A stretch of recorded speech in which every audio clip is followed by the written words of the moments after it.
Hey, what's up guys, Sir Emanon here, and welcome to another feature match commentary on the channel today. So this is going to be another round 3 feature match from my online Discord tournament featuring Hell's Ruin on Virtual World versus Time Walker on Dogmatika Zoodiac.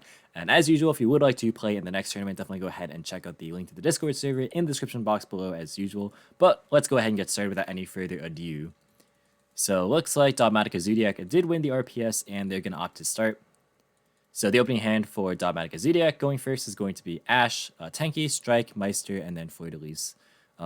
Always unlucky to draw this card by itself without any other Dogmatikas, but they do have the Zoo engines, so it's definitely fine, especially with 3 interruptions on top of it.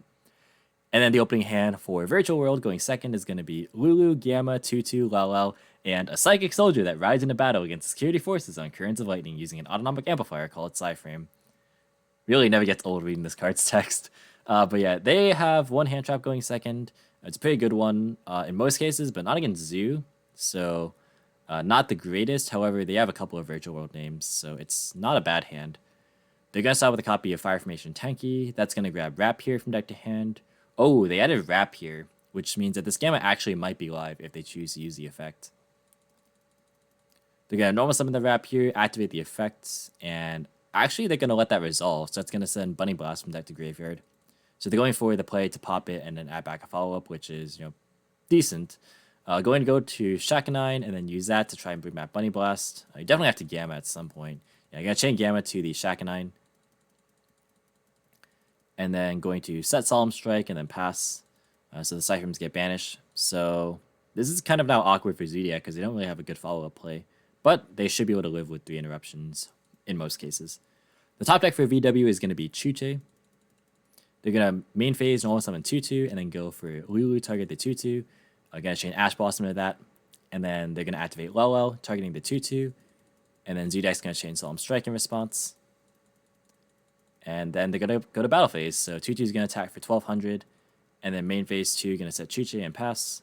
The top deck for Zoodiac is going to be Thoroughblade. So there's a Zoo that was definitely needed for sure. It was not looking good until that point. They're going to normal summon the Thoroughblade. And then go for a copy of Blorbo. They know the card in hand is Lulu because they ashed it, so should be a pretty simple play. You can make a read that this is likely Chuche. They don't really set anything else in this deck. They're going to go Battle Phase, attack directly for 17. And then main phase 2, go into Trident. This should be an extra 100 from Tenki, but probably won't make a big difference. They're going to Trident effect, pop the Tutu. And then go into Hammer Kong, and then Tiger Mortar, and then Zeus. They could have kept an extra material under the Zeus by just attacking into Tutu instead of attacking directly with the Borbo. And then they could have also summoned Shakanine to get 6 materials under it. We'll see if that comes up.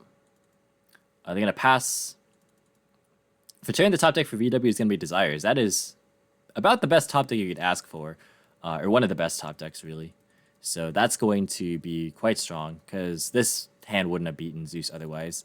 So Desire is going to banish 10 and then draw GG Lau.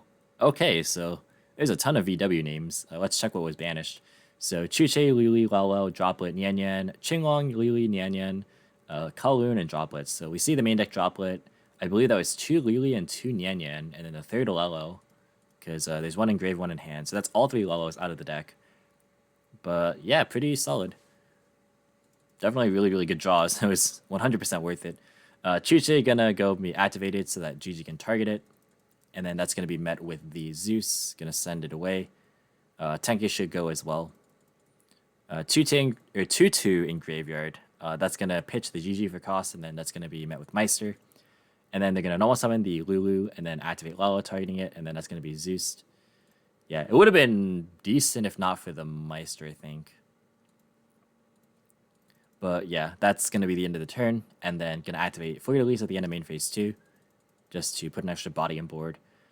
Draws Ash for turn, so not the Zoo needed to close out the game, but still not looking horrible.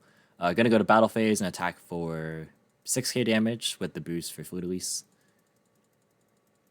Yeah, putting them at 400. Technically should be 300 because the Tenki earlier, and this Tenki should be gone from the Zeus. But again, these are relatively minor things, all things considered. And then going to pass from there.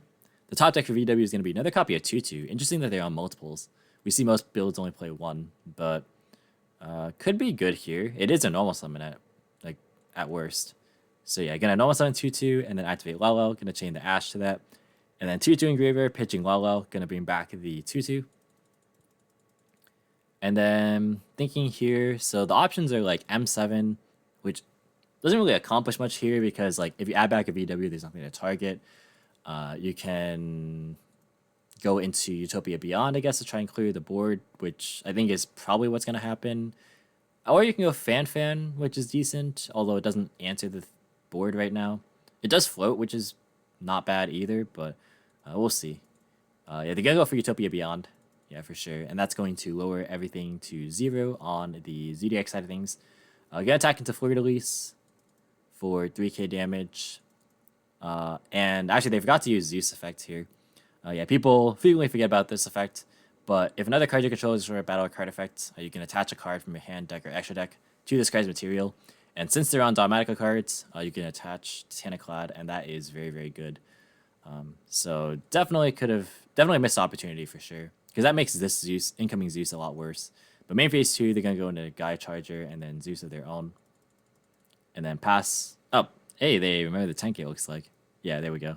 Oh, and speaking of Tenki, that's going to be the top deck, so that's quite good. Going to activate Tenki. Going to let that resolve, so that's going to go for Ram. And then they're going to go Battle Phase, attack into the Zeus, and then main phase 2, literally another Zeus. This is where the Zeus would have actually come up. The other effect, because there'd be 2 materials now under this. Yeah, don't forget the other effect is Zeus. I know DB Grinder mentions this one all the time, but yeah, definitely don't forget about that one. So yeah, that would like potentially have been a Titanic-Clad into another search. That would have been quite strong. Like even like normaling the Ram to like force the Zeus here, that would have been decent too. But yeah, gonna pass on this. End phase gonna activate Zeus. And then gonna draw for turn. It's gonna be Gamma, but yeah, this is just gonna be game. Switch to attack position and then attack for lethal. So that's gonna be then game 1, or end of game 1 rather, where Virtual World is gonna take that game. Time Walker is saying I misplayed hard. Yeah, there were a couple things I think that could have been done differently on the Zeus side of things, particularly the turn 1. I just don't really like playing into Gamma personally, especially game 1. But there's also the Zeus thing that could have been definitely game-changing for sure. But yeah, misplays happen. It's all good. It happens to the best of us. Everyone can learn from their mistakes. And that's like partly why I like watching replays is that I can learn from my own mistakes when I watch my own gameplay. And then like I can kind of learn from other people's gameplays, like things they do well, things that they maybe don't do as optimally. It just helps everyone, I think. That's why I really enjoy Yu-Gi tubing in general, but that was a very long side tangent. We're going to go into game 2 here. So it looks like Dogmatika Zoodiac going to start things off again. If you guys are enjoying this video, definitely be sure to like the video and subscribe if you're new here and want to see more commentary similar to this style. But the opening hand this time around going first for Dogmatika Zoodiac is going to be Tenki, Thoroughblade, Reborn, Ghost Bell, and Ram. Heavy Zoo hand for sure. Lots of Zoos. But not a horrible hand. Has Ghost Bell, which is decent in the matchup. And then the opening hand for Virtual World going second is going to be Ash, Kowloon, Gamma, Lightning Storm, and Schwanwu. This hand is not good. It has a lot of go second cards, but really just no engine. Like no hand effects for VWs. They're going to start with a copy of Tenki. That is going to grab a search for a Whiptail. And then they're going to normal summon Thoroughblade and then use the effect. They're going to chain Gamma to that. This time it's better because they have Reborn. So it's fine to play into Gamma a little bit more.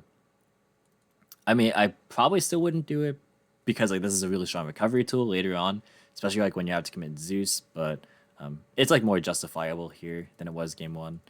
But regardless, it's going to Reborn back to Thoroughblade, and then it is actually not once per turn to use the effect, so going to go ahead and pitch Ram and draw his Barrage. Alright, fair enough. That's a good draw. Going to overlay for Hammer Kong, and then Shakanine, going to Shakanine bring back the Hammer Kong.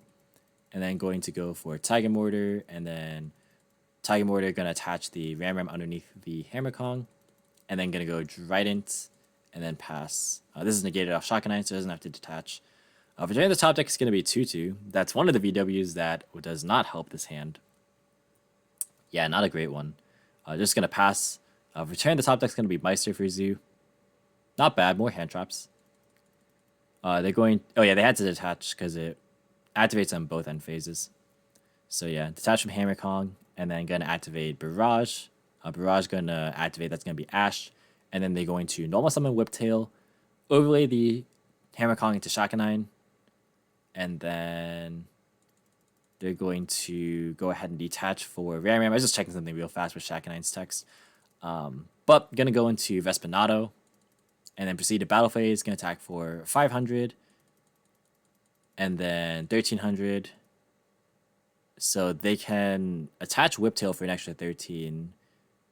So this will be, what is this, 29 plus 25 is 54. And then they can Dryden pop Ram Ram. This actually should be game, right? Gonna go for Vespinato, attack for 25. Going to attack with... Did they attack with Whiptail? I think I missed it. No, I think they did attack with Whiptail, right? Hold on, I just want to make sure I'm not missing something. Yeah, attacked with Whiptail. And then gonna attack with Dryden, and then on attack declaration, they're gonna use Whiptail to attach. And then they're going to pop the Ram Ram, and then bring back the Third Blade that they detached. So that is the end of the game. So very, very nice OTK there from Zoo. A lot of people probably wouldn't have gone that aggressive, but that was a very, very nice play for sure. So now we're going to move into Game 3, where Virtual World is going to start things off. And before we get started in Game 3, just want to shout out my patrons as usual. So thank you guys so much for supporting the channel. The long form and consistent content is made possible thanks to you guys. And if you would like to help support the Patreon, definitely go ahead and check it out in the description box below. But in Game 3, Virtual World's hand going first is going to be Desires, Chuche, Ash, Tutu, and Ghost Bell. Desires is going to have to get there. And then the opening hand for Zoo Dogmatika is going to be Nibiru, Cosmic Cyclone, Kumungus, Punishment, and Ghost Bell. We have really not seen any Nadir Servant or Ecclesias this entire time. But no Zoos, so both players opening not very well, actually. They're going to start with a copy of Paw of Desires. That's going to banish 10, and then draw Desires and Chuche. Desires didn't get there. This is not what you would consider ideal. Yeah, they're just going to probably have to pass. Yeah, set Chuche, pass. For turn, the top deck is going to be Ghost Bell. That's not going to help alleviate things. They're going to set Punishment, and then set Cosmic, and then pass. Yeah, one of these games where both players did not open particularly well. For turn, the top deck for VW is going to be Lalo, which is at least something. It is a VW name to activate. We're going to activate Chuche, and then Lalo target it. Going to chain Cosmic in response to banish the Chuche. That's pretty good for sure. They're going to then normal summon Tutu, and then go into battle phase, attack for 12. And then they're going to main phase 2, set the Chuche, and pass. For turn, the top deck is going to be Barrage. Okay, so that unlocks the hand, if not for the Ash. But it is at least some inevitability, being the Zoo engine. Going to activate Barrage, use the effect, that's going to be Ash. And then they're going to pass. Draws Qinglong for turn. Jeez, these draws are just not amazing. I mean, they're okay, but they're not ideal. Gonna go Lalo, target the Tutu. Gonna chain Punishment in response, sending Titaniclad. So that's going to pop the Tutu. Tutu Engrave going to pitch Lalo, and then that's going to be Ghost Belled. And then going to activate Qinglong, and then normal summon Ghost Bell, and then activate Qinglong to negate it. So they want two names, so this should be a very, very telegraphed Chuche. If you are from Zoo player, the Zoo player's POV. Should be quite a easy read. Titaniclad in the end phase is going to activate. That's going to grab Ecclesia from deck. There's the Dogmatika stuff besides the 1 for release we saw in Game 1. But Ecclesia is going to grab Maximus. Pretty good. For turn, the top deck is going to be Didicro. Not bad. Definitely not bad. That's going to stifle any potential follow-ups if there were to be a Qinglong Engrave. They're going to switch Ecclesia to tap position and then banish the Titaniclad for the Maximus. And then Maximus is going to activate. That's going to send Entis and Omega. And they're going to send Coral Dragon and Gaia Charger. And then Entis is going to target Chuche. They're going to chain it in response. They're going to use that to pop Barrage. I feel like... Actually, yeah, they're punishment locked, so the Zoo play really wouldn't have done much. Yeah, otherwise, like, if they weren't punishment locked, then like they maybe could have like just gone Barrage first and then go into Dryden to help play around Chuche. But yeah, the punishment lock really was not going to make that happen. But regardless, two names get shuffled back, and then Chuche gets popped by Entis. And then Omega is going to target the Tutu. That's a pretty good hit for sure. That's going to prevent any potential recursion. So that's going to put Virtual World very far in the back foot. Going to go Ecclesia attack into the Ghost Bell. And then going to pass. For Chain, the top deck's going to be Lelo. That's not a bad top deck. It's just that there's so many answers here. So many hand traps. I actually didn't check what was banished. So it's GG, Qinglong, Xuanwu, Lulu, Ash, Itali, Lalo, Lili, Kowloon, and Yan Yan. So like basically one of everything. So the banish wasn't even bad. Just the draws were not ideal. I think I'd fade Lalo targeting the Qinglong. That's going to be Ghost Belled. And then they're going to have Desires. I mean, yeah, you kind of have to at this point. Gonna draw Lulu and Tutu. Not horrible. Okay, they're playing Celestial Observatory. Place one level 6 monster from your hand or face of field on the bottom of the deck. Draw 2 cards. You can activate 1 per turn. Interesting card. I'm not sure if I would play this personally. But that would explain the multiple 2/2s. I think that Prosperity is probably just generally better. I mean, that's kind of just my thoughts. But it's an interesting card. But yeah, now a lot of resources are going to be banished just because of Double Desires. It's going to be hard to manage things at this point because Nian can only recycle so much. They're going to activate Lulu, targeting the Qinglong. That's going to summon itself by sending a Nian. Is there anything to add? Looks like the answer is no. So there's one Chuche. I want to see how many Chuches they've on. So there's a second Chuche. So they're still on 3. We've seen people cut this to 2 in some points. Other people are still playing 3. And then we saw Xuan, who was already banished. They're then going to normal summon Tutu. And then use Chuche targeting the Tutu to lower it. Then gonna synchro into Juju. They're gonna Juju effect, banish to get rid of the Maximus. Yeah, banish you with the same original type and attribute, and then Nian gets a trigger as well. Yeah, so Nian gonna put back. Let's see what was put back. Return to Chuche. Nah, definitely. And then Tutu and Graver are going to pitch the Lelo. Going to chain DD Crow to negate it. Or not negate it, but banish it rather. And then going to Juju. Attack into Ecclesia. Doesn't die, of course. And then main phase 2. Going to pass. Maybe there was a different line that could have been taken there. There was an avenue to potentially go Fortune Tune into Zeus. That would have been pretty good as well. But the top deck is going to be a Fleur-de-Lis. Not bad for sure. That's going to actually clear the Juju. Is the protection even online right now? The answer is no. So it's not even protected as is, but this is just going to help out it. So they're going to special summon the Fleur-de-Lis, go to battle phase, and then attack. Going to boost to 3k. And then Ecclesia attack for 2k. And then going to pass. Top deck is going to be Bell again. Wow, that is that's definitely not good. Plus, they banished it in the end, so there is no rank 3 play here. And that is going to be the end of the match. So, Dogmatika Zoodiac going to be taking this one 2-1. Very, very good stuff, actually. It's been quite a lot of back and forth for sure. Yeah, pretty interesting plays. I think some things that maybe could have been done a little bit differently on both sides. But overall, there was quite a lot of interactivity for sure. VFD did not come down a single time this match, notably, just because you had so many hand traps and disruptions. But I guess this is kind of a glimpse as to what VW can do without VFD, technically, right? So that's pretty interesting. But that's going to be it for the video, guys. Thank you so much for watching. Hope you enjoyed. If you did, be sure to leave a like as well as any thoughts or feedback in the comments. Subscribe for more informative and competitive Yu-Gi-Oh content. If you want to, you can follow me on all social media platforms or support me with the links in the description as usual.